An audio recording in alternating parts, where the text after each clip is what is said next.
जी सत्यपारमितासाठी लेखन केलेले ते वाचून घेतो पहिल्यांदा की शांतीला सत्याची जोड दिली नाही तर तिचा विपर्यास हाजीत होईल.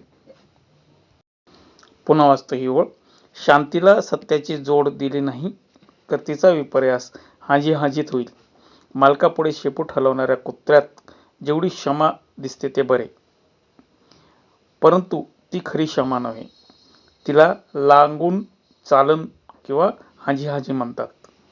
जेव्हा क्षमेचा असा विपर्यास होऊ न देण्यासाठी तुम्ही सत्यपारमितेचा सतत अभ्यास केला पाहिजे. वाटेल तो प्रसंग येऊ, परंतु सत्याला सोडून तीळ मात्रही इकडे तिकडे जाणार नाही असा निश्चय केला पाहिजे. माणसाने एक सत्य सोडले तर इतर शील सांभाळण्यात तो कधीही समर्थ व्हायचा नाही. एकांतवासात त्यास सुख व्हायचे नाही. त्याचा उत्साह लोकांना ठकविण्याकामी खर्च होणार. त्याच्या शांतीचा हाजीत दुरुपयोग होणार. उन्नत दशेत जाण्यास सत्याची किती आवश्यकता आहे हे पहा आणि सत्याने वागण्यास विसरू नका. सत्य ही पारमिता स्वीकारण्यासाठी खूप मोठं धैर्य लागतं.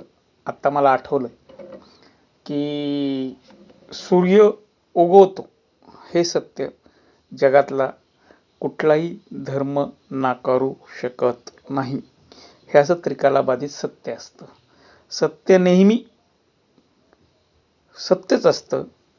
आणि आपण म्हणतो आजकालच्या नोटमध्ये की सत्य कभी परेशान हो सकता है, सत्य कभी परेशान हो सकता है, लेकिन सत्य कभी भी पराजित नहीं हो सकता.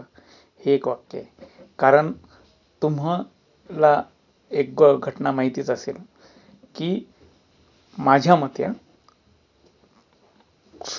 पृथ्वीभोवती सूर्य फिरतो अशी मान्यता धर्मगुरूंची होती आणि धार्मिक पंडितांची होती. त्याला छेद देणारं संशोधन सॉक्रेटिसने केलं, आणखीन काही शास्त्रज्ञांनी केलं. त्यापैकी सॉक्रेटिसचा अंत हा विषाचा प्याला देऊन झालेला पाहायला भेटतो आपल्याला.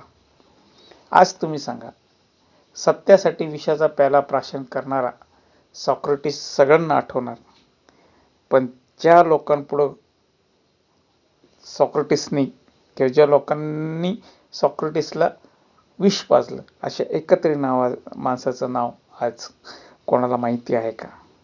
कारण सत्याच्या संगती जो चालला तो जगला, तो जिंकला असं आपण म्हणू शकतो. त्याच्यानंतर माझ्याकडं आणखीन एक आहे. माझ्याकडं महात्मा गांधींचं एक कोट आहे, सत्य हाच परमेश्वर आहे.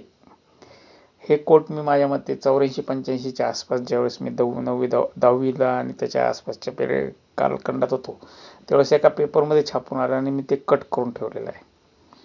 म्हणजे सत्य कधीच नाकारू शकत नाही. मृत्यूचं सत्य नाकारू शकत नाही. आजारी पडण्याचं सत्य नाकारू शकत नाही. वृद्ध अवस्था येण्याचं सत्य नाकारू शकत नाही. आपल्याकडं असलेली दौलत कमी होणार आहे किंवा निघून जाणार आहे हे सत्य आपण नाकारू शकत नाही. त्याच्याचबरोबर ज्यांच्याबरोबर आज आपण आहोत ते सगळे आपल्याबरोबर सदा सर्व काळ राहतील हे जसं वेदनादायी आहे. म्हणजे राहणार नाही आहेत हे आपल्याला माहिती आहे की सर्वजण आपल्याकडं सदा सर्व काळ आपल्याबरोबरच असतील असं नाही.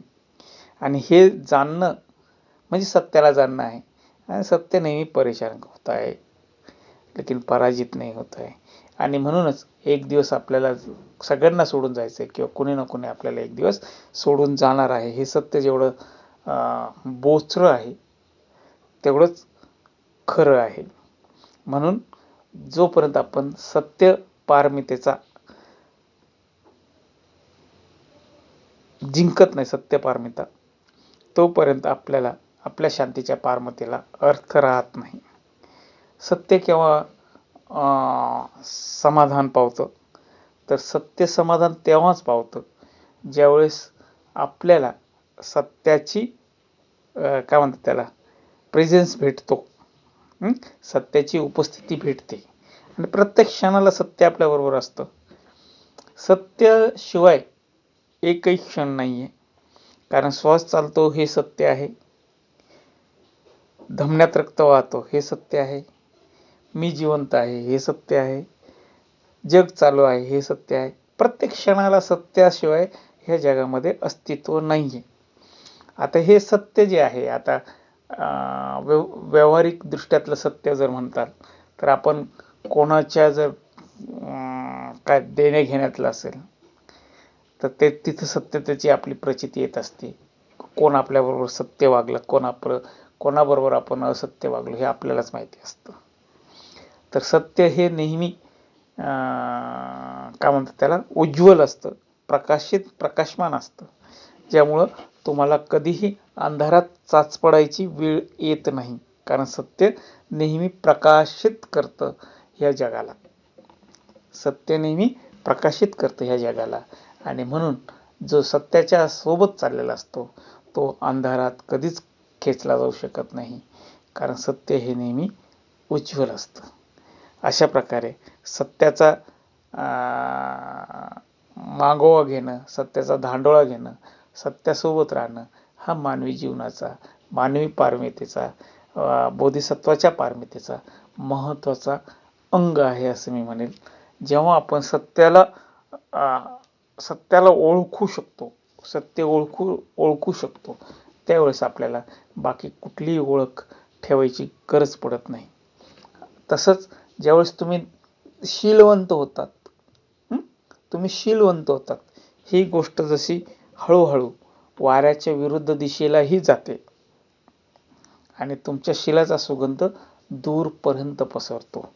कारण हे सत्य आहे की जर तुम्ही शीलवान असाल तर तुमच्या शिलाचा सुगंध हा वाऱ्याच्या विरुद्ध दिशेला सुद्धा जाऊ शकतो आणि मग सत्य किती ताकदीचं आहे ते आपल्या लक्षात येतं. त्याच्यानंतर आपल्या मनामध्ये असणाऱ्या काही भ्रामक कल्पना, मी हे केलं म्हणून मी दीर्घायुष्य होईल, मी ते केलं म्हणजे पूजा करण्याबाबत बोलतो, असं केलं तर मी दीर्घायुष्य होईल, असं बिलकुल नाही आहे. तर तुम्ही शांत राहिलात, तुम्ही चांगलं आयुष्य जगलात, तुम्ही स्वच्छ वातावरणात राहिलात, तुम्ही स्वच्छ अंघोळ केली, स्वच्छ कपडे घातले, स्वच्छता जर तुमच्या आसपास असेल, तुमचं खाणं जर चांगलं असेल, तुमच्या मनावरती कुठल्याही प्रकारचा जर अतिरिक्त लोड नसेल आणि तुमचं आयुष्य जर सुफलम सजलम असेल तर तुम्ही निश्चितच दीर्घकालीन जगणार आहात. हे सत्य आहे. तर ह्या अशा प्रकारच्या सत्यांना आपण रोजच सामोरं जायचं असतं आणि मग सत्य है तो सत्य है, इतना ही इसमें कहना पडेगा. म्हणून मी सत्याचं एंड करताना किंवा सत्याची पारमिता संपवताना मी एवढंच म्हणेल की सत्य जिथं जागृत आहे, सत्य नेहमीच जागृत असतं आणि सत्याला जो ओळखतो, सत्य जो जाणतो, त्याला आणखीन जग जाणण्याची आवश्यकता पडत नाही, कारण सत्यावरतीच ह्या जगाचा डोलारा उभा आहे असं मी म्हणतो. ही झाली 7वी पारमिता. नमो बुद्धाय. जय भीम. थँक्यू. धन्यवाद.